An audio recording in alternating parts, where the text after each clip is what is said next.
మనము ప్రభుని వ్యక్తిగతంగా ఆరాధించే దాని కొరకు ఒక మాట మనము చదువుకున్నాం.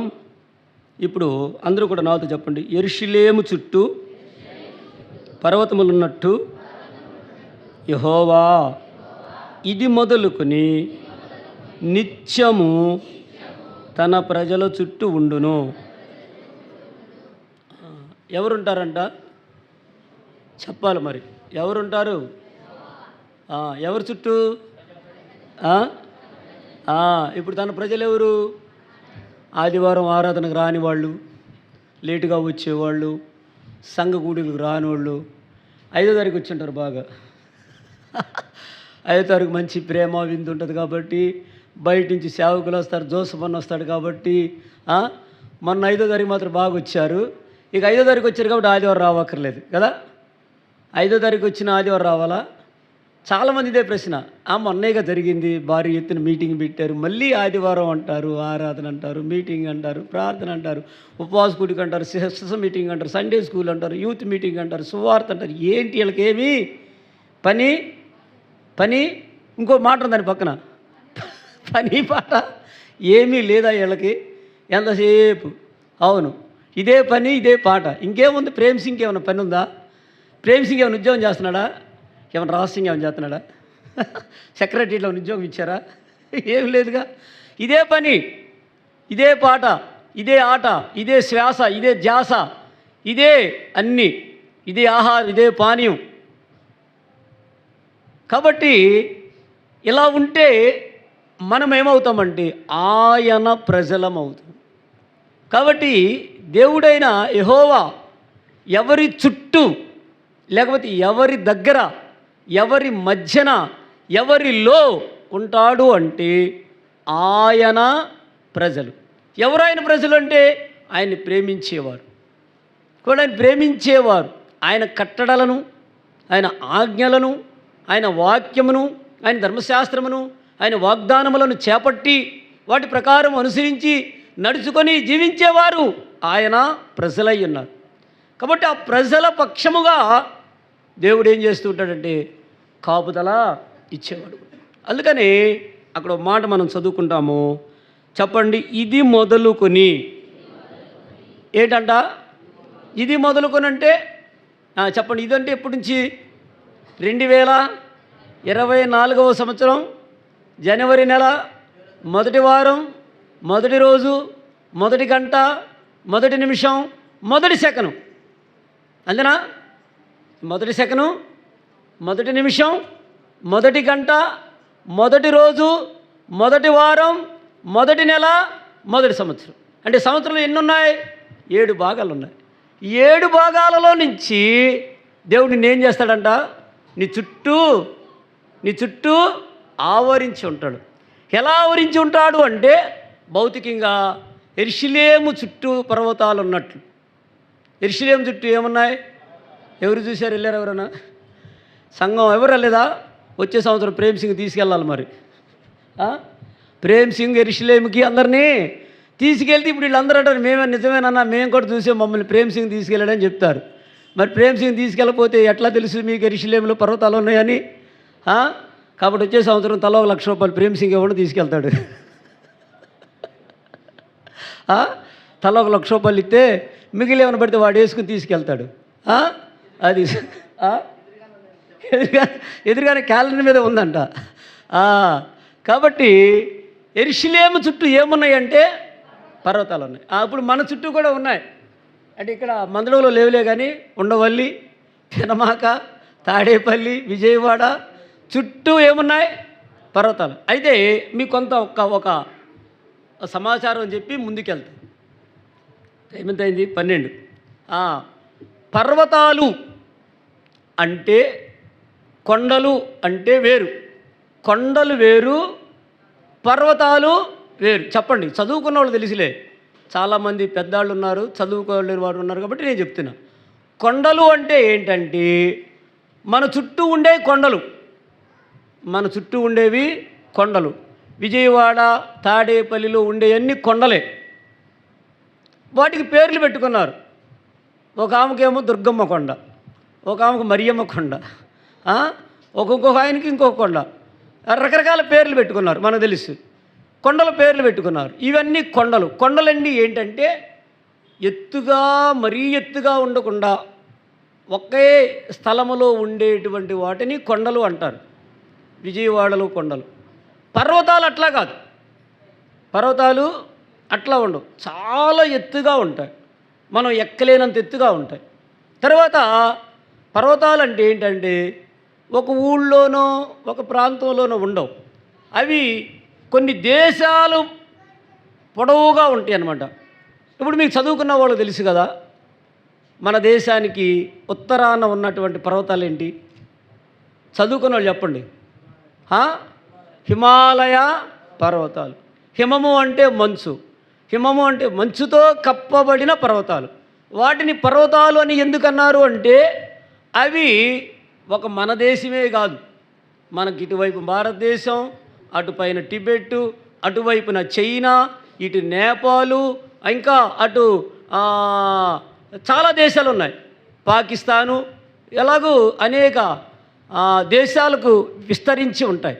ఇలా కొన్ని దేశాలను కలుపుతూ ఉండేటువంటి వాటిని పర్వతాలు అంటారు. అందువల్ల పర్వతాలను దాటి రావటం చాలా కష్టం.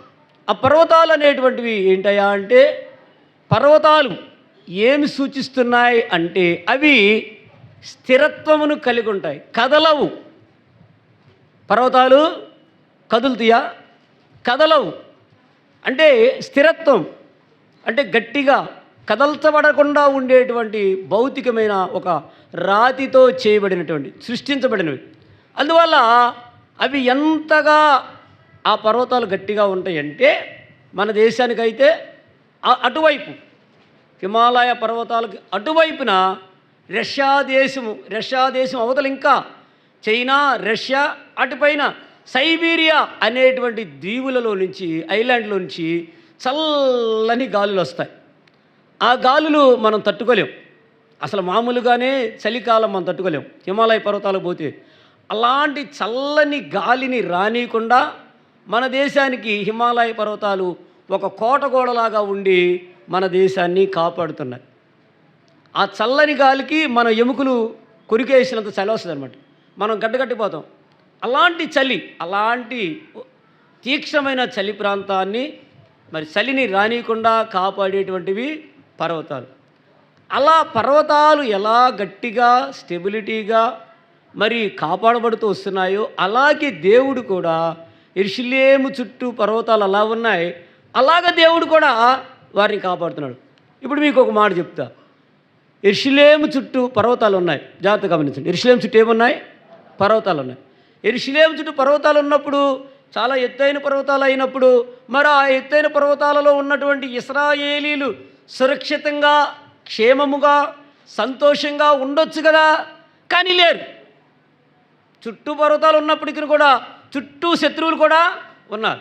అందువల్ల ఆ దినాలలో ఇశ్రాయేలు రాజ్యముగా ఏర్పడిన నాటి నుండి యెహోషువ వారికి పంచిపెట్టినప్పటి నుంచి కూడా వారి అవిధేయత, వారి లోబడినలనితనం, వారు భయభక్తులు నిలపకపోవటం, యెహోవాని దేవుడిగా కొలవకపోవటం, ఆయనను ఆశ్రయించకపోవటం, ఆయన ఆజ్ఞలను కట్టడలను గైకనకపోవటం, ఆయనకి తిరుగుబాటు, ఆయన మీద తిరుగుబాటు చేయటం, ఆయన మీద సణిగి గొణిగి దూరమైపోవటం వల్ల అనేక విధాలుగా ఇశ్రాయేలీలు వేరే దేశ రాజులకు దేవుడు వారిని అప్పగిస్తూ వచ్చాడు. ఇప్పుడు యెహోషువ కాలంలో పంచిపెట్టాడు. యెహోషువ తర్వాత ఏమైంది? ఎవరు వచ్చారు? న్యాయాధిపతులు వచ్చారు. న్యాయాధిపతులు కూడా ఏం చేస్తూ వచ్చారు? ఒక న్యాయాధిపతి దేవునికి అనుకూలంగా ఉంటూ వచ్చాడు. న్యాయాధిపతులు లేని కాలంలో అమాలేకీలు, అమోరీలు, ఫిర్జీలు, హివ్వీలు, హిత్తీలు, ఓబసీలు, మోయాబీలు, ఇలా అనేక మంది వారిని దోచుకుంటూ ఉన్నారు. ఎందుకంటే వీళ్ళ పొరపాటు, వీళ్ళ పాపము, వీళ్ళ అవిధేయత, దేవుని మీద నమ్మకం, విశ్వాసం కనబరచకపోవడం వల్ల దేవుడు వారిని శత్రువులకు అప్పగిస్తూ వచ్చాడు. అట్లా మొదలైనటువంటి ఆ దేశం యొక్క పరిపాలన పరిస్థితులు ఎన్ని ఇప్పుడు కూడా ఇప్పుడు మన కాలం అంటే మోషే నుంచి యేసుక్రీస్తు ప్రభు వారి 1500 సంవత్సరాలు, యేసు ప్రభు వారి నుంచి మనకు 2000 సంవత్సరాల 2024 వచ్చాం. అంటే 3500 పైగా సంవత్సరాల నుంచి ఇశ్రాయేల్ దేశం ఏమవుతుంది? చెరలకు, లేకపోతే బానిసత్వానికి, లేకపోతే మరి దేశంగా రాజ్యంగా కోల్పోయిన పరిస్థితి.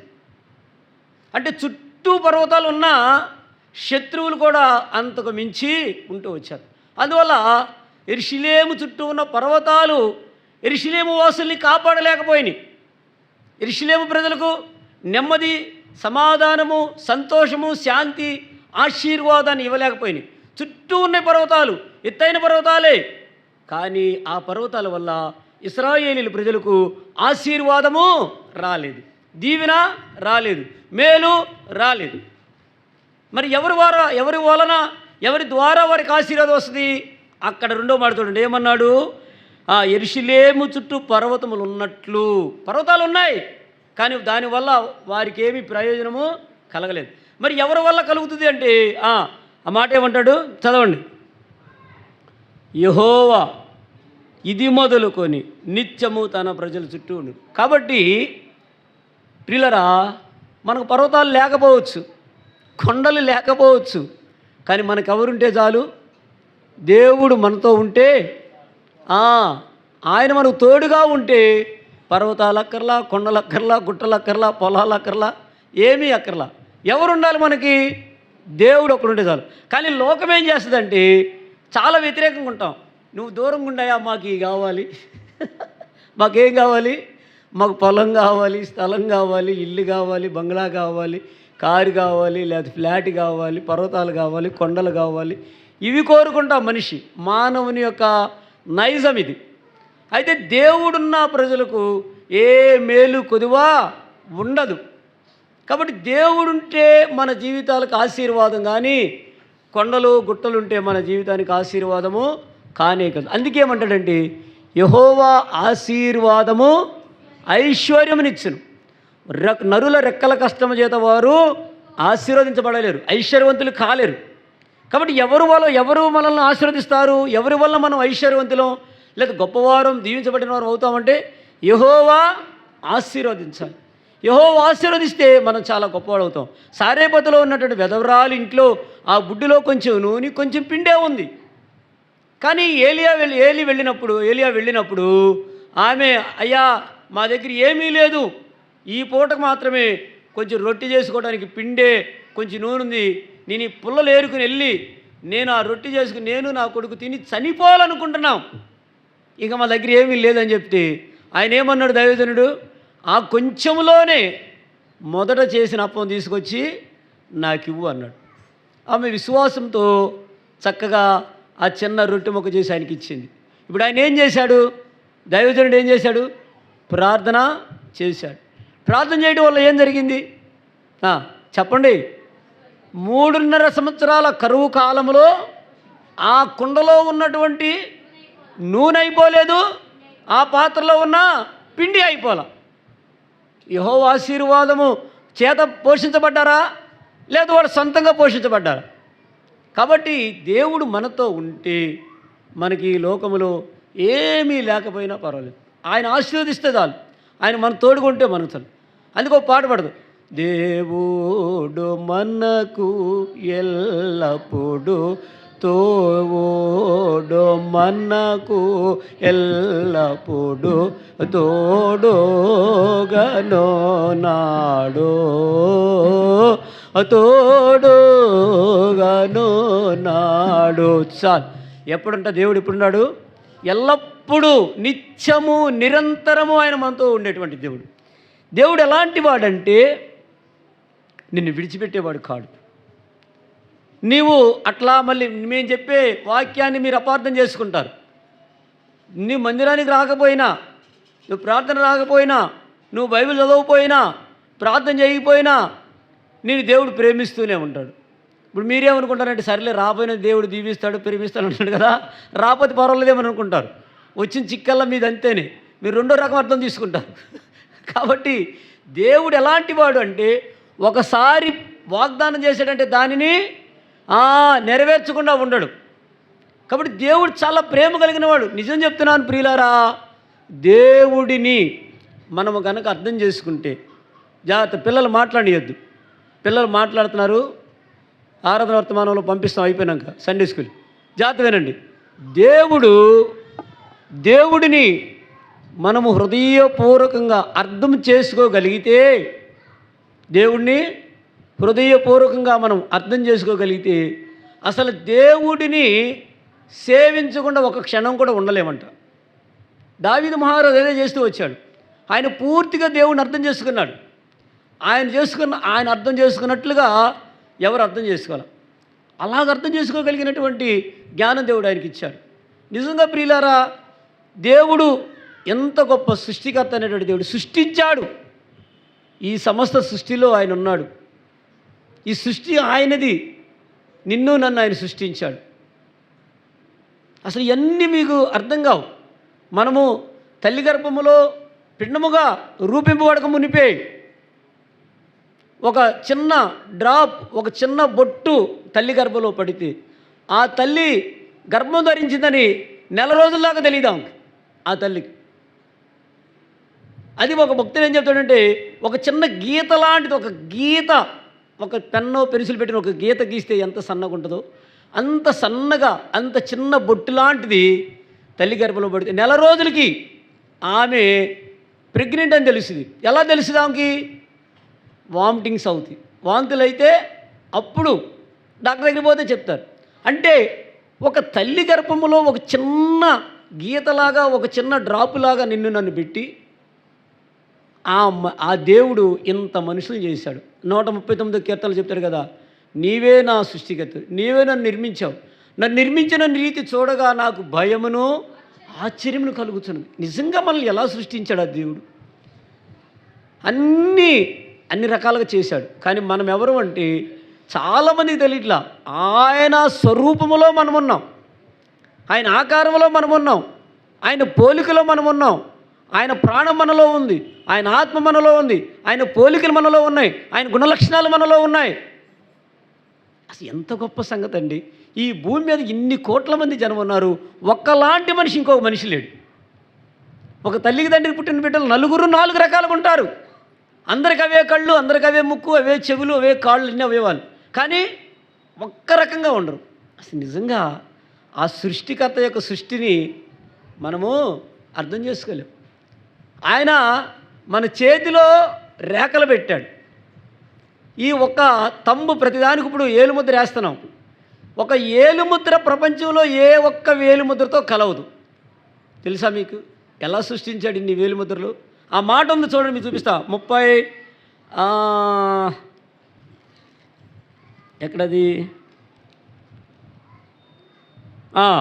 యోబు 37వ అధ్యాయం, 37వ అధ్యాయం, యోబు 37వ అధ్యాయం చూడండి. 37వ అధ్యాయం 7వ వచనం చూడండి. 7వ వచనం 37, యోబు 37వ అధ్యాయము 7వ వచనం. మనుషులందరూ ఆయన సృష్టి కార్యమును తెలుసుకొనినట్లు ప్రతి మనుష్యుని చేతిని బిగించి ఆయన ముద్ర వేసాడంట. చేతిని బిగించి ముద్ర వేశాడు. ఈ ముద్ర నువ్వే ఏ ముద్ర వేస్తావు? ఇట్లా నా ముద్ర నీ ముద్ర కలవదు, నాది నీదే కాదు. ప్రపంచంలో ఏ వ్యక్తి వేలు ముద్ర ఇంకో ముక్తితో కలవదు. అసలు ఎలా చేశాడండి ఆ దేవుడు నిన్ను నన్ను? ఒకరు పోలికలు ఒకరికి లేకోకుండా, అందరికి అవే జుట్టు, అందరికి అవే అవయవాలు, అందరూ అదే ముఖం. ఒకరిని చూస్తే ఇంకొకరికి సంబంధం లేదు. ఎలా చేశాడు ఈ సృష్టి? నిన్ను ఎలా చేశాడు దేవుడు? అలాంటి గొప్ప దేవుడు మనతో ఉన్నాడు. మన దేవుడు సజీవుడు. ఈ సర్వ సృష్టి ఆయన గురించి సాక్ష్యమిస్తూ ఉంది. బాధాకరమైన విషయం ఏంటంటే, ఆయన కావాలని ఆయన స్వరూపములో చేసుకున్న మనిషి తప్పిపోయాడు. కానీ సృష్టి ఆరంభము నుంచి నేటి వరకు ఆయన సృష్టి ఆయన స్తుతిస్తూనే ఉంది, ఆయన ఆరాధిస్తుంది. ఆయన చేసిన సృష్టిలో ఈసమెత్తు, చీమ తలకాయంత, లేదా వెంట్రుక వాసంత తేడా లేకుండా ఆనాటి నుంచి ఈనాటి వరకు అవి జరుగుతూనే ఉన్నాయి. సూర్యుడు ఆ రోజు నుంచి ఈ రోజు వరకు తూర్పునే ఉదయిస్తున్నాడా? అంతేనా? లేకపోతే ఆయన పశ్చిమానికి వస్తున్నాడా? రావట్లేదు. భూమి తిరుగుతూనే ఉందా? భూమి పంటలు ఇస్తూనే ఉందా? పగలపూట సూర్యుడు, రాత్రిపూట చంద్రుడు మనకు మరి వెన్నెలను ఎండను ఇస్తున్నారా? ఆదికాండం 1వ అధ్యాయంలో దేవుడు అలా చేస్తూ వచ్చాడు. అంటే దేవుడు ఏది చేసినా శాశ్వత కాలం ఉండేట్లుగా చేస్తాడు. ఏ మంత్రాలుగా తంత్రాలు కాదు, ఇట్లా మాయ చేసి మసిబూసి వీబుదిరిచ్చేది కాదు దేవుని కార్యాలు. దేవుని మహాత్మ్యము, దేవుని గొప్పతనము, దేవుని శక్తి, సార్వభౌమత్వం ఎలాంటిదంటే ఆయన ఒక పని చేశాడంటే శాశ్వత కాలం ఉంటుంది. భూమిని చేశాడు. సృష్టిలో ఈ రోజుకు భూమి ఉంది. ఆకాశం చేశాడు, ఆకాశం నిలిగి ఉంది. సూర్యచంద్ర నక్షత్రాలను చేశాడు, అలాగున్నాయి. గ్రహాలను చేశాడు, అలాగున్నాయి. ఎవరికి ఏ పని నియమించాడు ఆ పని నేటి వరకు తూచ తప్పకుండా జరుగుతుంది. ఈనాడు సైన్సు ఆశ్చర్యపోతుంది. శాస్త్రవేత్తలు, పండితులు ఎలా జరిగింది సృష్టి, ఎలా తిరుగుతున్నాయి. సూర్యుడి చుట్టూ తిరిగేటువంటి గ్రహాలకు ఒక వెంట్రుకు వాసి తేడా వచ్చితే భూమి భస్మీపటలం అయిపోద్దంట. ఎప్పుడూ కూడా ఒక చిన్న రొటేట్, అది దాన్ని ఏమంటారు, ఆ పరిధిలోనే తిరగాల. కొంచెం వేగంగా తిరిగినా, కొంచెం స్లోగా తిరిగినా, లేదా కొంచెం పక్కకు పోయినా భూమి సృష్టి అంతా కూడా మాడిపోద్ది. కానీ ఎలా పెట్టాడు దేవుడు? అదే మార్గములో, అదే సమయానికి, అట్లా ఇవన్నీ కూడా దేవుని జ్ఞానాన్ని, దేవుని సృష్టిని మనకు తెలియజేస్తూ ఉన్నాయి. కానీ బాధాకరమైన విషయం ఏంటంటే ఆయన స్వరూపంలో చేసుకున్న మనిషి మాత్రమే ఆయనను గ్రహించలేకపోతున్నాడు. కాబట్టి ప్రియులారా, మన దేవుడు ఎలాంటి వాడంటే చుట్టూ నిత్యము నీతో ఉండేటువంటి వాడు. ఆ దేవుడు చూడండి, ఆ మాట మనం మరలా వాక్యంలోకి వెళ్దాం. 125వ కీర్తనలోకి రండి. ఇప్పుడు మనం ఏం చూస్తున్నామంటే యెరూషలేము చుట్టూ పర్వతాలున్న యెరూషలేము ప్రజలకి రక్షణ కలగాలి. యెరూషలేము ప్రజలకి మేలు కలగలేదు. యెరూషలేము దేశం మీదకి రాజులు దండెట్టకుండా ఆ యొక్క పర్వతాలు ఆపలేకపోయినాయి. కానీ ఎవరు కాపాడగలుగుతారు? ఎవరు వారిని బాగు చేయగలుగుతారు? ఎవరు వారిని ఆశీర్వదిస్తారంటే ఒక మాట ఏమంటాడంటే ఇది మొదలుకొని. చెప్పండి ఆ మాట, ఇది మొదలు. అంటే 2024 సంవత్సరం మొదటి నెల, మొదటి వారం, మొదటి గంట, మొదటి నిమిషం, మొదటి గడియ నుంచి దేవుడు నిన్ను ఆశీర్వదిస్తూ ఉంటాడు. దేవుడు నీతో ఉంటాడు. 11వ అధ్యాయము 12వ వచనంలో ద్వితీయోపదేశకాండం ఏం చెప్తాడు? ఇది మొదలుకొని సంవత్సరాది మొదలుకొని సంవత్సరాంతము వరకు. ద్వితీయోపదేశకాండం 11వ అధ్యాయం 12వ వచనంలో సంవత్సరాది మొదలుకొని సంవత్సరాంతం వరకు యెహోవా కన్నులు దాని మీద ఉండును. అలాగే 2వ దినవృత్తాంతాలు 16:9 ఏం చెప్తాడు? యథార్థవంతులను బలపరచుటకై యెహోవా కనుదృష్టి లోకమందంతటా సంచారం చేస్తుంది. కాబట్టి ఆయన సృష్టి చూస్తూ ఉన్నాడు. ఆయన ఆరంభం నుంచి ముగింపు వరకు నీతో ఉంటాడు. ఈ సంవత్సరం ఆరంభం నెల, మొదటి వారం ప్రభు సన్నిధిలో ఉన్నాం. కాబట్టి ఈ దినం మనం ప్రభుని ఆరాధించడానికి దేవుడు మన పక్షంగా చేసే కార్యం ఏమిటంటే ఇది మొదలుకొని, ఈ వారం మొదలుకొని ఈ సంవత్సరాంతం వరకు కూడా నువ్వు ప్రభుని ఆరాధించడానికి దేవుడు నీకు సహాయపడేవాడుకున్నాడు. మొట్టమొదటి ఏం చేస్తాడంట? మనతో ఉంటాడు. మనం ప్రభుని అత్తుకొని మనం ఉంటే ఆయన కూడా మనతో ఉంటాడు. మనం విడిచిపెట్టేటువంటి దేవుడు కానీ కాడు. చూడండి, కీర్తన 113:2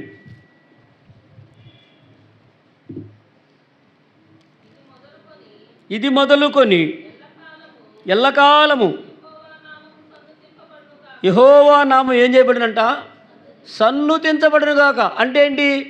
ఈ దినము మొదలుకొని, లేదా ఈ వారం మొదటి నెల మొదటి ప్రభు దినం మొదలుకొని సంవత్సరం వరకు డిసెంబరు 31వ తారీఖు మరలా చివరి ప్రభు దినం వరకు కూడా దేవుని నామం ఎలాంటిదంట? స్తుతించబడేటువంటి నామం. ఆ నామము అన్ని స్థలాలలో, అన్ని సమయాలలో అందరూ ఆయనను స్తుతించదగినటువంటి దేవుడు. మనం ఎలాంటి వాళ్ళమంటే ఆదివారం ఆరాధన చేస్తాం, ఆదివారం స్తుతిస్తాం, ఆదివారం ప్రార్థన చేస్తాం, మరలా ఇంటికి వెళ్ళిన తర్వాత దేవుని సంగతి మర్చిపోతాం. అలా కాదు. నిత్యము అంటే ఏంటి? సరే, ఇప్పుడు ఆ పని చేద్దాం. ఏ పని చేద్దాం? ఆదివారమే ఆరాధన చేద్దాం, ఆదివారమే ప్రార్థన చేద్దాం, ఆదివారమే మందిరానికి వద్దాం, మిగిలిన రోజులు రావద్దు. సరేనా? అందరికి ఇష్టమేనా? అందరికి ఇష్టమేనా? ఓకే, అందరికి ఇష్టమే. మౌనం అంగీకారం, మౌనం అంగీకారం. కాబట్టి సరే, అలాగే దేవుడు కూడా ఆదివారమే ఆశీర్వదిస్తాడు. దేవుడు కూడా, చెప్పండి, దేవుడు కూడా ఆదివారమే ఆశీర్వదిస్తాడు. మిగిలిన వారం రోజులు మిమ్మల్ని ఆశీర్వదించడు, మిమ్మల్ని పట్టించుకోడు, మీకు మేలు చేయడు. ఇష్టమేనా? అట్ట కుదురుద్ది. దేవుడు మాత్రం ప్రతిరోజు మమ్మల్ని దీవించాలి, ప్రతిరోజు మమ్మల్ని ఆస్వాదించాలి, ప్రతిరోజు మాకు మేలు చేయాలి. మేము మాత్రం వారానికి ఒకసారి వస్తాం. మన న్యాయం ఇది కదా. కాబట్టి మనమైతేనేమో ఇలా చేస్తాము, ఆయన మాత్రం నిత్యము నీకు తోడుగా ఉండాలి. కాబట్టి ఇది మొదలుకొని ఆయన నామం ఎలాంటిదంటే నిత్యము స్తుతించబడింది. అంటే ఏంటి దాని అర్థం? నువ్వు ఇంట్లో ఉన్నప్పుడు ఆయన స్తుతించు, నువ్వు పని చేస్తున్నప్పుడు ఆయన స్తుతించు, నువ్వు డ్యూటీలో ఉన్నప్పుడు ఆయన స్తుతించు, నువ్వు ఏ పని చేస్తున్నా ఆయన స్తుతించు, నువ్వు మార్గంలో ఉన్నా, నువ్వు ఎక్కడున్నా ఆయన స్తుతించవచ్చు. స్తుతించడానికి టైం అక్కర్లేదు, ప్రదేశం అక్కర్లేదు, ఏది అక్కర్లేదు. నువ్వు ఎక్కడుంటే అక్కడ స్తుతించవచ్చు. దానికి ఏమైనా అభ్యంతరాలు ఉంటాయా? నీకు నువ్వు గట్టిగా ఆరాధన చేయలేకపోయావు, స్తుతించలేకపోయావు అనుకోండి, మనస్సులో హృదయంలో దేవుని స్తుతిస్తూ ఉండు. ఎందుకని? ఆయన నామం ఎలాంటిదన్నాడు? సూర్యోదయం మొదలుకొని సూర్యాస్తమయం వరకు, అంటే ఉదయం మొదలుకొని అస్తమయం వరకు ఆయన నామము స్తుతించదగిన నామం. ఎందుకు ఆయన నామం స్తుతించదగిన నామం అంటే అక్కడ చూడండి, ఒక మాట చెప్తాడు. 8వ వచనం చూడండి, 113వ కీర్తన 8వ వచనం. 8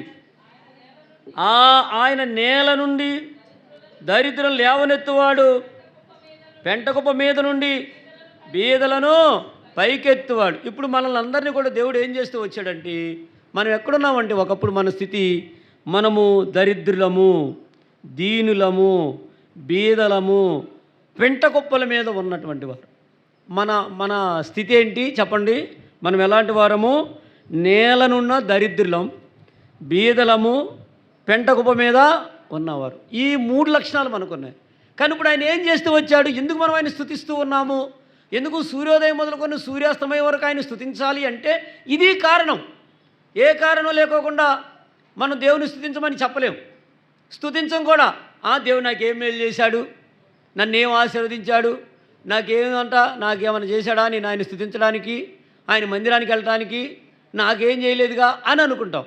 కానీ ఆయన నిన్నేం చేస్తూ వచ్చాడంటే, ఒకప్పుడు నా స్థితి ఎక్కడుందంటే పెంటకుప్పల మీద ఉండేటువంటి స్థితి మంది. పెంటకుప్పలు ఎక్కడుంటాయి? బెడ్రూమ్లో ఉంటుందా? పెంటకుప్ప కిచెన్లో ఉంటుందా?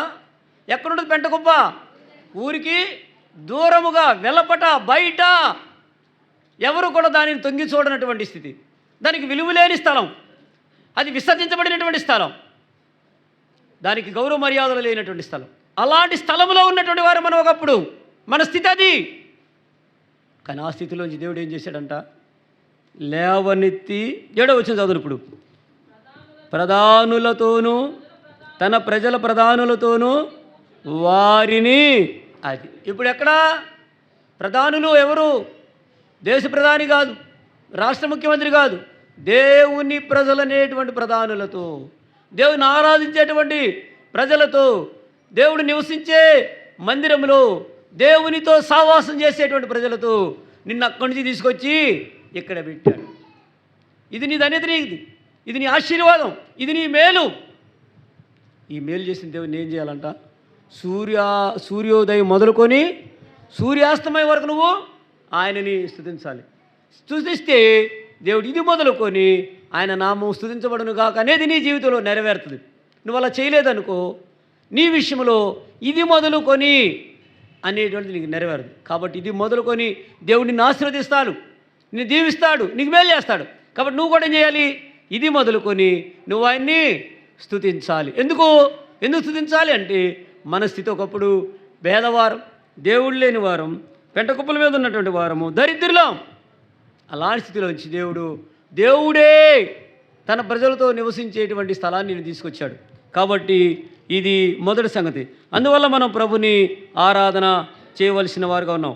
రెండవగా చూడండి, 115వ కీర్తన 18వ వచనం.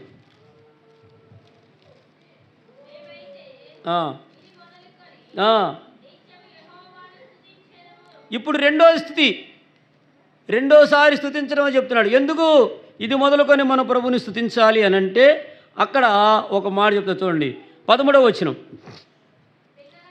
పిన్నలనేమి తన యందు భయభక్తి గల వారిని. ఇప్పుడు మిమ్మల్ని దేవుడు ఏం చేస్తూ వచ్చాడు? ఎవరైతే పెంట కుప్పల మీద ఉన్నారో అట్టి వారిని దేవుని మందిరంలో తీసుకొచ్చాడు. దేవుని మందిరం తీసుకొచ్చిన తర్వాత దేవుడు ఏం చేస్తూ వచ్చాడంటే తన ఎడల భయభక్తులు చూపిస్తున్నందుకు, తన ఎడల నమ్మకం కలిగి ఉన్నందుకు అలాంటి ప్రజలను దేవుడు ఏం చేస్తూ వచ్చాడంటే యెహోవా వారిని ఆశీర్వదించాడు. రెండోది ఏం చేశాడంటే 14 వచనం, యెహోవా మిమ్మును మీ పిల్లలను వృద్ధి పొందించాడు. కాబట్టి రెండవ ఆశీర్వాదం ఏంటంటే ఆయన పిల్లలైన వారిని ఆయన వృద్ధి పొందించాడు. ఆయన పిల్లలైన వారిని ఆయన ఆశీర్వదిస్తూ వచ్చాడు. తన సంతానాన్ని వృద్ధి చేస్తూ వచ్చాడు. తన భయభక్తి కలిగిన వారిని ఆయన ఆశీర్వదిస్తూ వచ్చాడు. కాబట్టి రెండవదిగా ఇది మొదలుకొని మన ప్రభుని ఎందుకు స్తుతించాలి, గణపరచాలంటే ఆయన తన ఎడల భయభక్తి గల వారిని దీవించాడు. ఏంటా దీవెన అంటే ఆయన పిల్లలకు, వారి పిల్లలకు దేవుడు వృద్ధి పొందించాడు. బిడ్డలు ఇచ్చాడు, బిడ్డలు ఆశీర్వదించాడు. బిడ్డలు చదువులు, బిడ్డలకు ఉద్యోగాలు, బిడ్డలకు వివాహాలు, ఇలాగూ ప్రతి విధమైనటువంటి భౌతిక ఆశీర్వాదాలను దేవుడు మనకు ఇచ్చినవాడుగా ఉంటూ వచ్చాడు. తర్వాత ఇంకోటి చూడండి, ఇది రెండవది. మూడవది చూడండి, 121వ కీర్తన 8వ వచనం, ఇది మొదలుకొని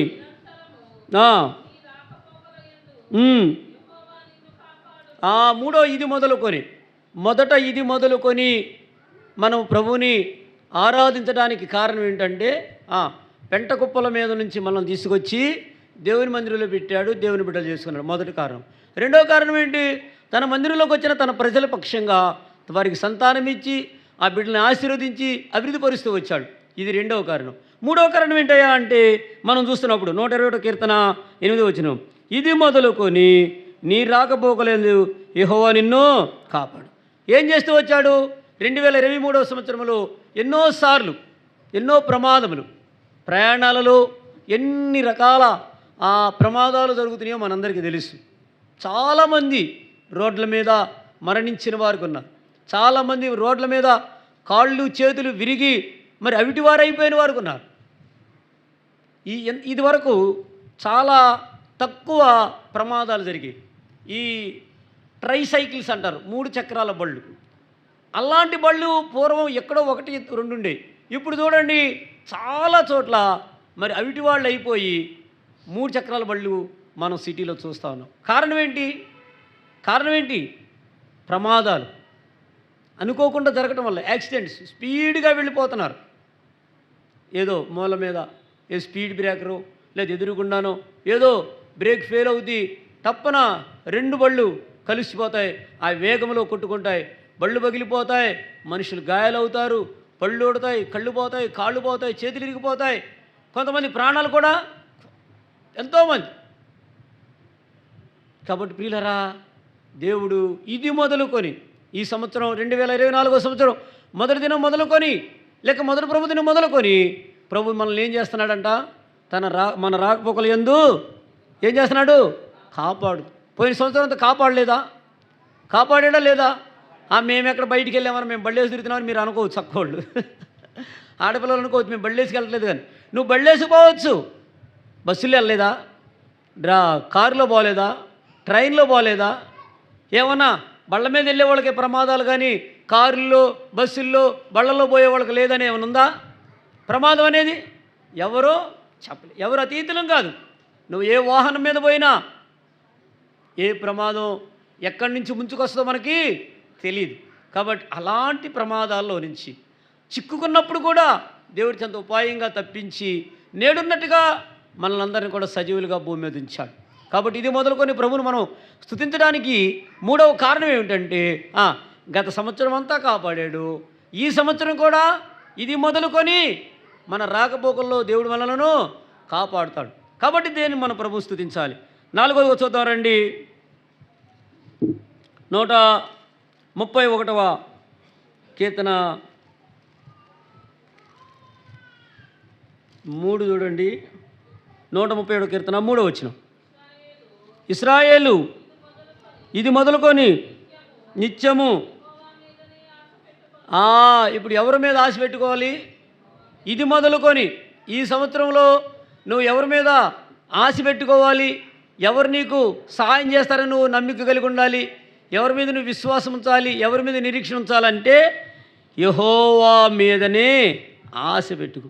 ఎందుకు యెహోవా మీద ఆశ పెట్టుకోవాలంటే అక్కడ ఒక మాట చెప్తా చూడండి, 2వ వచనం చూడండి.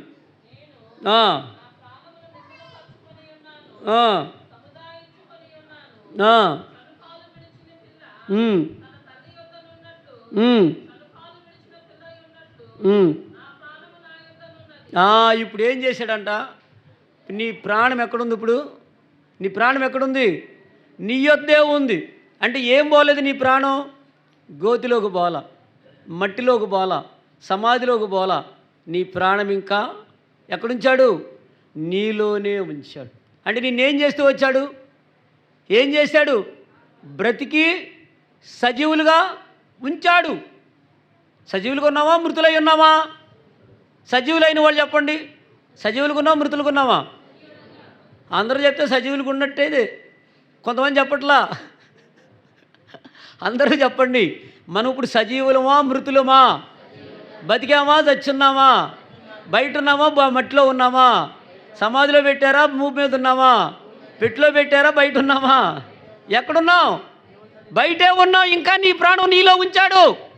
2023 సంవత్సరం దాటిపోయింది, 24వ సంవత్సరంలో కూడా తీసుకొచ్చాడు. కాబట్టి దేవుడు మనం ఆయన ఆరాధించడానికి లేక స్తుతించడానికి ఏంటంటే, యెహోవా మీదే నువ్వు ఆశ పెట్టుకో, నీ ప్రాణము ఆయనకు అప్పగించు. ప్రభువా, నా ప్రాణము నీది, ఆయన పెట్టిన దీపం. అందుకే చెప్పాడు కదా, ప్రసంగి 12వ అధ్యాయంలో ఉంటాడు, ఆయన పెట్టిన దీపం మరలా ఆయన యొద్దకు చేరుతుందంట. 12:7 అనుకుంటా, ప్రసంగి 12:7 చెప్తాడు, ఆ ఆత్మ దీపం మరలా ఆయన యొద్దకు చేరు. కాబట్టి ఆ దీపము ఆత్మ ఆరిపోలా, నీ ప్రాణం నీలో ఉంచాడు. నువ్వు ఆయన జ్ఞాపకం చేసుకుని ప్రార్థన చేస్తూ వచ్చావు, ఆయన కూడా నిన్ను జ్ఞాపకం చేసుకున్నాడు. అందుకని ఇది మొదలుకొని ఆయన మనలను ఆశీర్వదించి మన చుట్టూ ఉంటాడు. మనకు పర్వతాలు ఉండొచ్చు, లేదా మనకు ఆస్తి ఉండొచ్చు, మనకు ఐశ్వర్యం ఉండొచ్చు, మనకు ఉద్యోగం ఉండొచ్చు, మనకు పొలం ఉండొచ్చు, మనకు ఆరోగ్యం ఉండొచ్చు, ఈ లోకంలో పేరుండొచ్చు, కీర్తి ప్రతిష్టలు ఉండొచ్చు, ధనము అన్నీ ఉండొచ్చు. ఏది కూడా నిన్ను కాపాడలేదు. ఇశ్రాయేలీయులకి ఇంతకంటే ఎక్కువే ఉన్నాయి. వాళ్ళు ఐగుప్తు నుంచి బయలుదేరినప్పుడు ఎంతో ధనవంతులుగా వచ్చారు. అంత ఉన్నప్పుడు కూడా వారిని రక్షించగలిగిన వారు దేవుడు తప్ప ఎవరు వారికి లేరు. వారికంటే మన ధనవంతులం కాదు, మనకి ఎన్నో ఉండొచ్చు, భూ సంబంధంగా, లోక సంబంధంగా. అవేమీ కూడా నిన్ను ఈ సంవత్సరము, ఈ దినము సజీవుడుగా, సజీవురాలుగా దేవుని మందిరం నడిపించలేకపోయింది. కేవలం నిన్ను తీసుకొచ్చింది మన తండ్రి అయిన దేవుడు. కాబట్టి మనము 4వదిగా మొదట ఏం చూస్తూ వచ్చామో చెప్పండి. ఇది మొదలుకొని అనుభవంలో పెంట కుప్పల నుంచి మనల్ని లేవనెత్తాడు. 2వదిగా ఏం చూస్తూ వచ్చాం? కాదు మనం ఆయన ఆరాధించడానికి, స్తుతించడానికి 2వ కారణం ఏంటి? మనలను, మన పిల్లలను దేవుని మందిరంలో తీసుకొచ్చి వృద్ధి పొందిస్తూ వచ్చాడు, బిడ్డలను దీవించాడు. 3వదిగా ఏం చేస్తూ వచ్చాం? రాకపోకల యందు క్షేమమునిస్తూ వచ్చాడు. 4వదిగా ఏం చూస్తూ వచ్చామంటే మన ప్రాణమును మనలో ఉంచుతూ వచ్చాడు. ఇదంతా మన జీవితంలో జరిగింది. ఇవన్నీ జరిగిన బట్టి మనం స్తుతించాలి ప్రభుని. 5వదిగా చూడండి, కీర్తన కాదు, హగ్గయి 2వ అధ్యాయము 19వ వచనం. హగ్గయి పేజీ నంబర్ 776 పేజీ నంబర్ 776, హగ్గయి 2:19.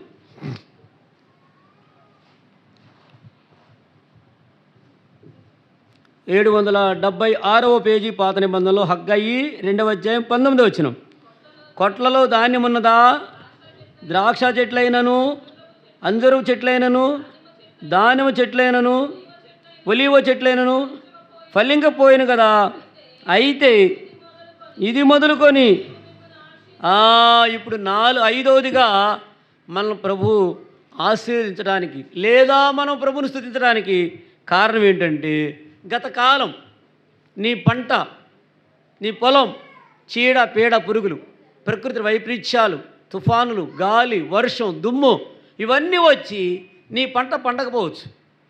పంట పండి కోత కోసే టయానికి భయంకరమైన తుఫాను రావచ్చు, దాని పంటంతా చాపలాగా కింద పడిపోవచ్చు, దాని మీద నీళ్లు పడవచ్చు, పంట చేతికి రాకపోవచ్చు.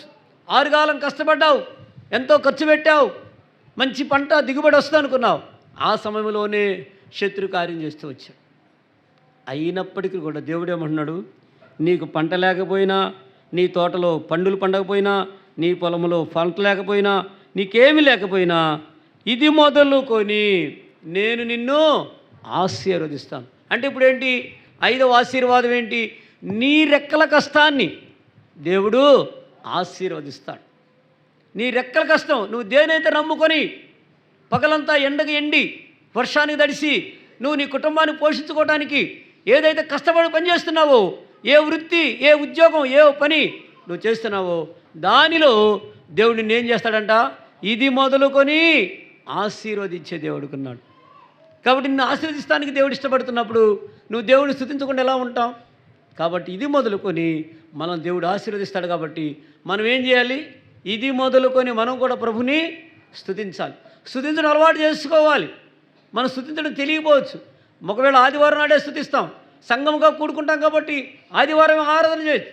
కానీ నిత్యం ఆరాధించవచ్చు, నిత్యం స్తుతించవచ్చు, నిత్యమైన కృతజ్ఞత చెల్లించవచ్చు, నిత్యం నువ్వు ప్రార్థన చేయొచ్చు. ఎందుకంటే ఆయన నిత్యము నీతో ఉండేటువంటి దేవుడు. ఇది 5వది. ఇది ఎన్నోది? 5వదేనా? 6వ చూడండి, లూకాసు వార్త 1వ అధ్యాయము 49వ వచనం. లూకా 1:49.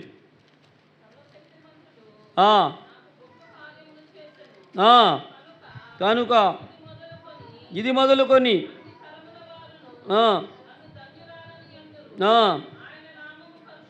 చాలు. ఇప్పుడు 6వదిగా దేవుడు మనకు చేసి ఇది మొదలుకొని దేవుడు మనకేం చేసేది ఏంటంటే, సర్వశక్తిమంతుడు నాకేం చేస్తూ వచ్చాడు?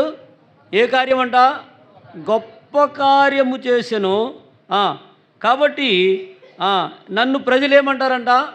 ధన్యురాలు లేక ధన్యుడు అంటారు. ఎప్పుడు ధన్యులు అవుతాం మనం చెప్పండి? మనల్ని ధన్యులు ధన్యురాలంటే సహజంగా లోకంలో ఏమనుకుంటారంటే, వాళ్ళకి మంచి ఇల్లు ఉంది, లేదా వాళ్ళకి మంచి సంబంధం కుదిరింది, వాళ్ళకి మంచి కోడలు దొరికింది, లేదా మంచి అల్లుడు వచ్చాడు, లేదా మంచి ఉద్యోగం ఉంది, మంచి పొలం ఉంది, ఇది ధన్యత అనుకుంటారు. ఇది కాదు. ధన్యత అంటే ఏంటి? యెహోవా తమకు దేవుడుగా గల జనులు ధన్యులు. అది అంటే మనం దేవుడు తన ప్రజలుగా చేసుకున్నాడు కాబట్టి మనం ధన్యులమయ్యాం. లోకంలో భౌతికంగా ఉండేటువంటి ఇవన్నీ ధన్యతలు కాదు, ఇవి అందరికీ ఉంటాయి. దేవుని వద్దకు వచ్చిన వాళ్ళకి దేవుడు ఆశీర్వదిస్తాడు, దేవుడు లేని వాళ్ళని నీతిమంతుల మీదను భక్తిహీనుల మీదను ఆయన వర్షము కురిపిస్తున్నాడు, అందరికీ పంటలు ఇస్తున్నాడు, అందరినీ భౌతికంగా ఆశీర్వదిస్తున్నాడు. ఉద్యోగాలు అందరికీ ఉన్నాయి. మనం ధన్యులు ఎట్ట అవుతాం? మన ధన్యత ఏంటంటే యెహోవా తమకు దేవుడుగా గల జనులు, మనకు ఆయన దేవుడయ్యాడు కాబట్టి మనం ధన్యులమయ్యాం. కాబట్టి 6వదిగా మనం ఇది మొదలుకొని ప్రభువును మనం ఆరాధించడానికి, లేక స్తుతించడానికి, లేదా దేవుడు మన చుట్టూ ఉండటానికి 6వ కారణం ఏంటంటే, దేవుడు మనలను తన బిడ్డలుగా చేసుకున్న కారణం. ఆయన ప్రజలుగా, ఆయన సంతతిలో, ఆయన ఆరాధించే వారిలో, ఆయన ప్రేమించే వారిలో, ఆయన మందిరంలో నివాసించే వారిలో ఆ పేరు పెట్టిన జనాంగంగా మనం చేసుకొని మనకు గొప్ప ధన్యతనిచ్చాడు. కాబట్టి యెహోవా తమకు దేవుడుగా గల జనులు ధన్యులు. ఇట్టి స్థితి గలవారు. ఏంటి ఆ స్థితి అంటే, మనకు దేవుడు ఉన్నాడు. ఏదొచ్చినా కానీ, ఎలాంటి ఉపద్రవమే రాని, ఎలాంటి కష్టమే రాని, ఎలాంటి పరీక్ష పరిశోధన వచ్చినా మనకెవరున్నారు అనేటువంటి విశ్వాసం ఉంది. మన దేవుడు ఉన్నాడు, మన పక్షంగా ఆయన ఉన్నాడు. కాబట్టి ఆ స్థితిలో మనం ఉంటే మనము ధన్యులం. ఇది 6వ ఆశీర్వాదం. చివరిగా చూడండి, మత్తయి సువార్త 23వ అధ్యాయము 39వ వచనం. మత్తయి 23:39. ఇది మొదలుకొని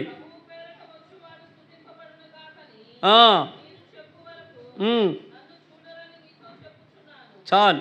ఇప్పుడు ఏం చేయాలంట? ఆఖరిది 7వది.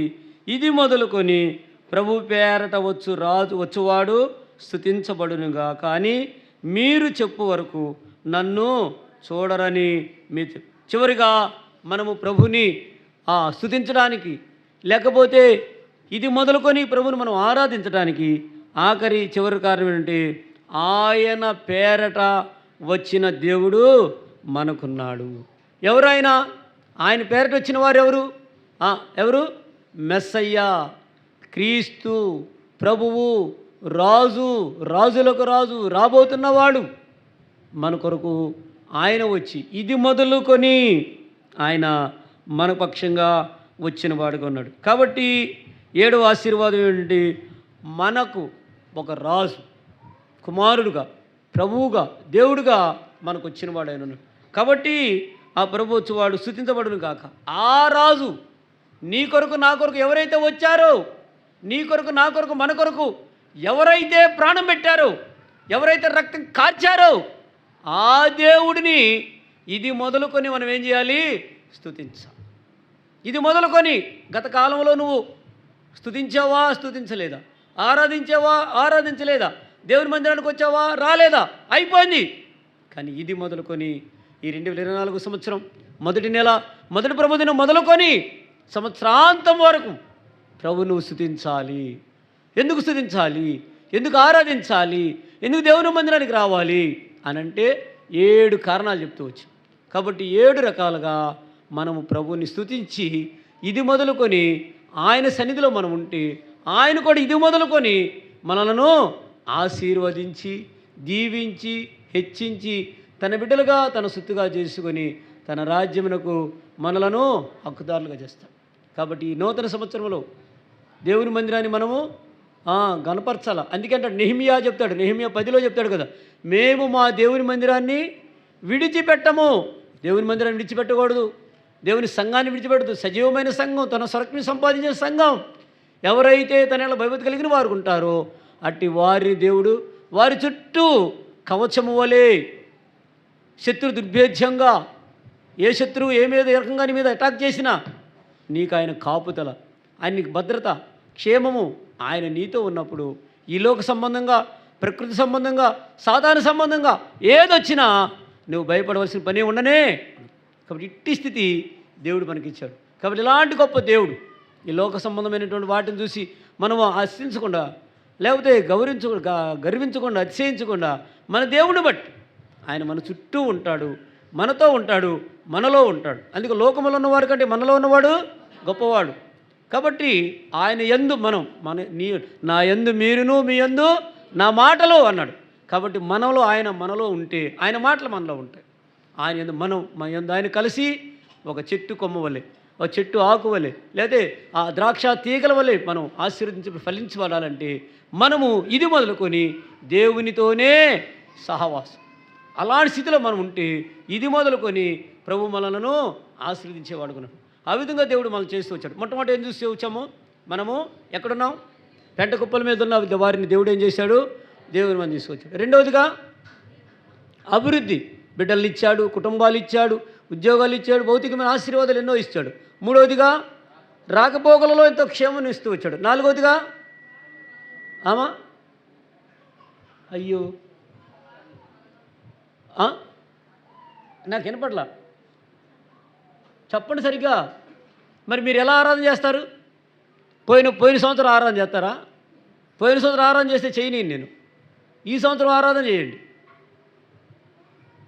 ఈ సంవత్సరం ఇప్పుడు మొదట వారం కదా, మొదటి ప్రభుదినం కదా. పోయిన సంవత్సరం ఆరాధనే చేస్తే ఎట్లా? మొన్న క్రిస్మస్ వండుకున్న బిర్యానీ వాళ్ళు తింటారా? క్రిస్మస్ వండుకుని ఫ్రిడ్జ్లో పెట్టారు, ఇంకా ఉంది, తింటారా? కంపు కొడుతుంది. పోయిన సంవత్సరం ఆరాధన దేవుడు ఇష్టపడతాడా? మరి ఇష్టపడ్డాడు. కాబట్టి ఈ వారం ఆరాధన చేయండి. ఏం చెప్తూ వచ్చాము? మొదటిది చెప్పండి. మొదటిది ఏం చెప్తూ వచ్చాము? రెండవది ఓకే, మూడవది రాకపోకలేదు, నాలుగవది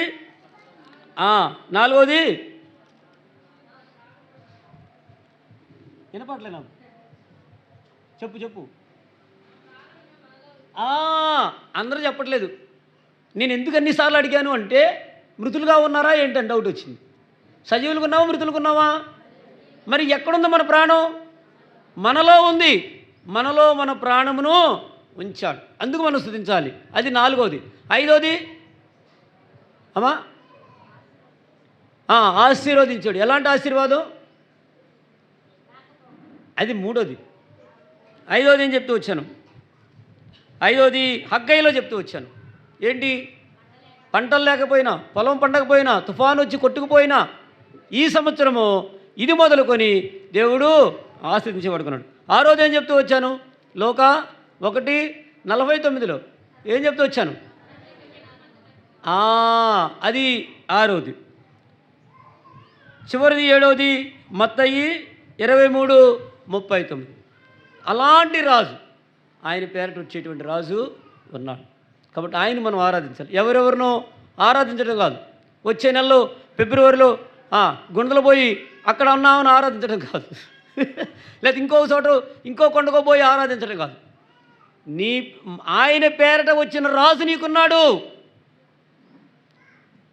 ఆ రాజు మన కొరకు రిక్తుడిగా, దాసుడిగా వచ్చి తన ప్రాణమును మన కొరకు పెట్టి మనల్ని విడిపించి తనకు బిడ్డలుగా చేసుకున్నాడు. కాబట్టి ఇది మొదలుకొని ఆ దేవుడు నీతో నీ యందు సదాకాలం ఉండేటువంటి వాడుకున్నాడు. అలాంటి దేవుణ్ణి మనం ఏం చేయాలి? ఇది మొదలుకొని స్తుతించాలి, ఇది మొదలుకొని ఆరాధించాలి, ఇది మొదలుకొని కృతజ్ఞతాస్తుతులు చెల్లించాలి. ఇది మన యొక్క డ్యూటీ. మనం ఇది చేస్తే దేవుడు ఆయన మనతో ఉంటాడు. ఆయన చేయాల్సింది, ఆయన ఇవ్వాల్సింది ఆయన సమయానికి, సందర్భానికి తగినట్లుగా మనకిచ్చి మనల్ని ఆయన ఆశీర్వదిస్తాడు. ఆ విధంగా ఈ సంవత్సరం అంతా ప్రభు మన సాయం చేయనుగాక. వర్తమాన ప్రకారంగా అందరూ ప్రభుని ఆరాధించారు. ఓ పాట పాడుకుంటుండగా లేచి తర్వాత ప్రభుని ఆరాధన చేస్తాం. చివరి చరణం పాడుతారు. సండే స్కూల్ చిల్డ్రన్ వెళ్తారు. అంతేనా? సండే స్కూల్ ఉందా? రైట్, రండి.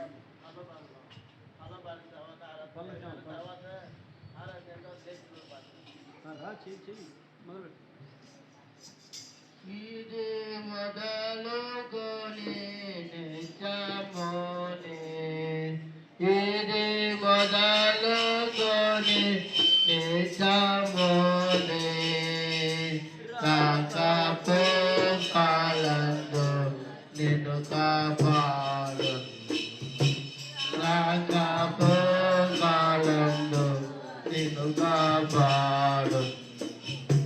కొండల తాటు కనులేతున్నాను,